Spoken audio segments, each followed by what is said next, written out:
This is the WWE Smackdown April 18, 2025 full show results video, which takes place at T-Mobile Arena in Las Vegas, Nevada.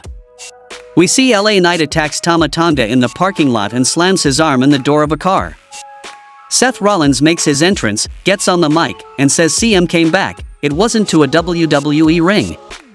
He did come back because of the chance or because somebody wrote him a big fat check. He calls Punk a liar, a fraud and a coward, and say what you will about Roman, he doesn't even pretend to care about the fans. Reigns is just in the business of Roman Reigns, and all of this started 12 years ago with Paul Heyman, when he brought them into WWE to be a shield for CM Punk. But does he get any credit? No, because everyone in the back wanted the cameras and spotlight on Roman Reigns.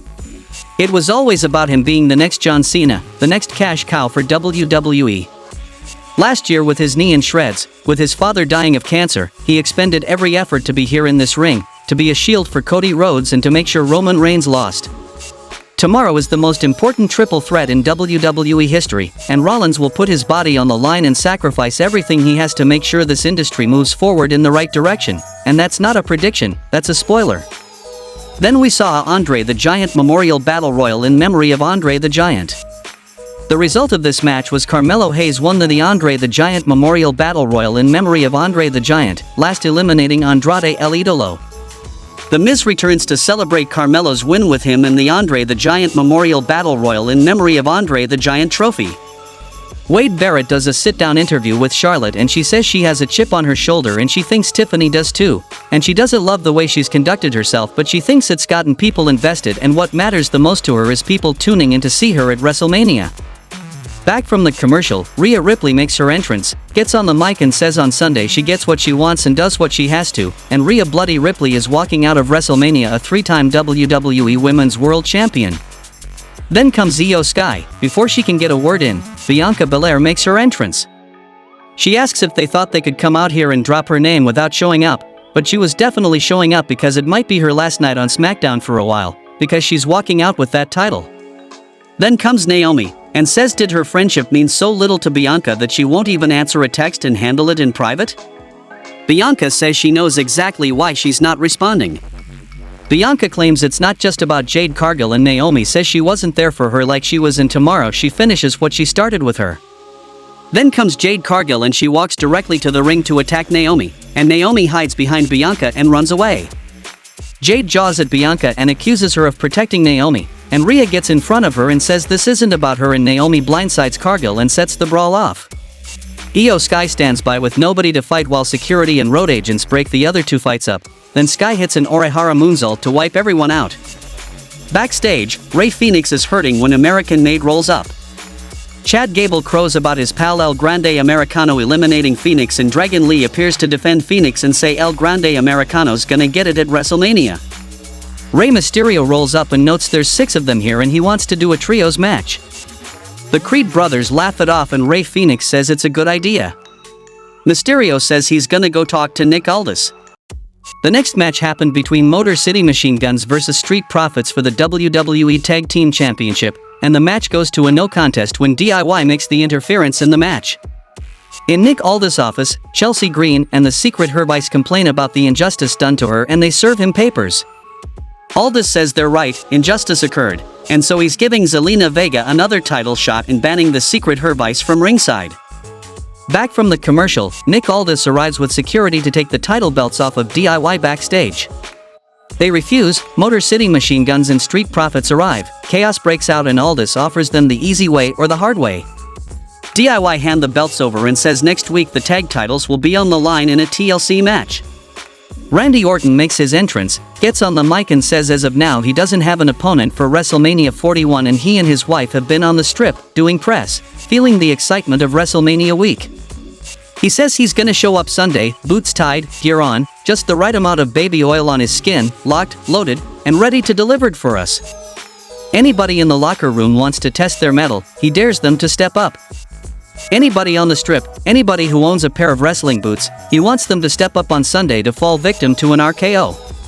Then we saw a match between Chelsea Green vs Zelina Vega, and the result of this match was Zelina Vega defeated Chelsea Green by pinfall with the Avalanche Code Red.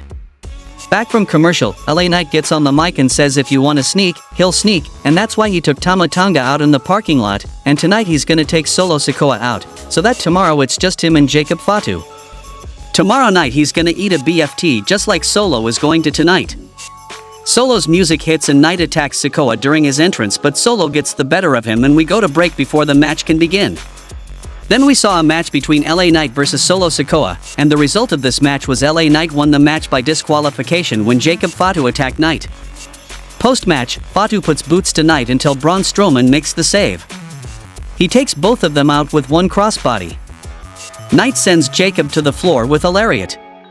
Nick Aldis comes to the stage and says since Jacob Fatu doesn't want to wait and they can't keep their hands to themselves, they're gonna have a tag team match right now.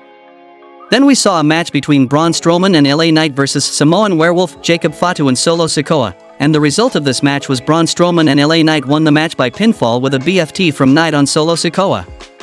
We get a Wade Barrett sit-down interview with Tiffany Stratton and she says she's felt bullied and taken advantage of and has had moments of self-doubt but turned all of that into motivation and came prepared to their face-to-face that broke down with a kill shot and forced Charlotte Flair to respect her.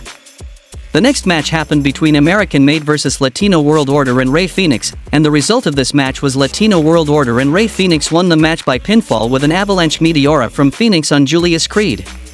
Post-match Fenix and Lee immediately dropped to ringside to chat with a medic, which, combined with Rey Mysterio's absence from most of the match, probably means something. American Nightmare Cody Rhodes makes his entrance and gets on the mic, but before he can get so much as "what do you want to talk about," and then immediately John Cena's music hits. They have a nice long stare down and when Cody goes to speak, John tells him to shut his mouth and rattles off the states of how many WrestleManias he's fought at. Sunday is the last night he will compete at WrestleMania, and no one has had the courage to end their career the way he has, and there is nothing you can do to fight a man who knows he's going to die. The only reason he's here is to take the title away from Cody and from the fans forever. He reiterates that on Sunday the title will become too heavy for Rhodes to hold and he will lose because he cares about the fans, but they do not write history, winners do. Cody had a choice at Elimination Chamber. Does he want to do what is right or does he do what he needs to win? And in that moment he made his choice and Cena knew that he could beat Rhodes. Rhodes is strong, tough, and driven, but he's also scared, insecure, and naive. He wears his suit and has his tattoo because he wants to be somebody, but on Sunday, John will make him be somebody. Cody says John always has to say something, and calls out how the crowd feels about Cena. He has a question for John. Does he know the names of any of the crew members here? It's a different WWE and he used to worship Cena, and he calls him underwhelming? He's overrated and overbearing, out of touch and out of time, his face is melting wax, his neck a stack of dimes, paler than Sting at Starrcade 97. It is 2025 and he still can't wrestle and the crowd chants as much and John calls them idiots. Cena says on Sunday to beat him, he doesn't have to wrestle, and he cheap shots Cody and puts him in a fireman's carry. Goes for attitude adjustment, but Cody escaped and hits Crossroads to Cena. Cody holds the title high and takes his leave, slapping hands with the front row fans on his way out and the show goes off the air. How much you would rate this week's SmackDown show? Tell me in the comments, and thanks for watching.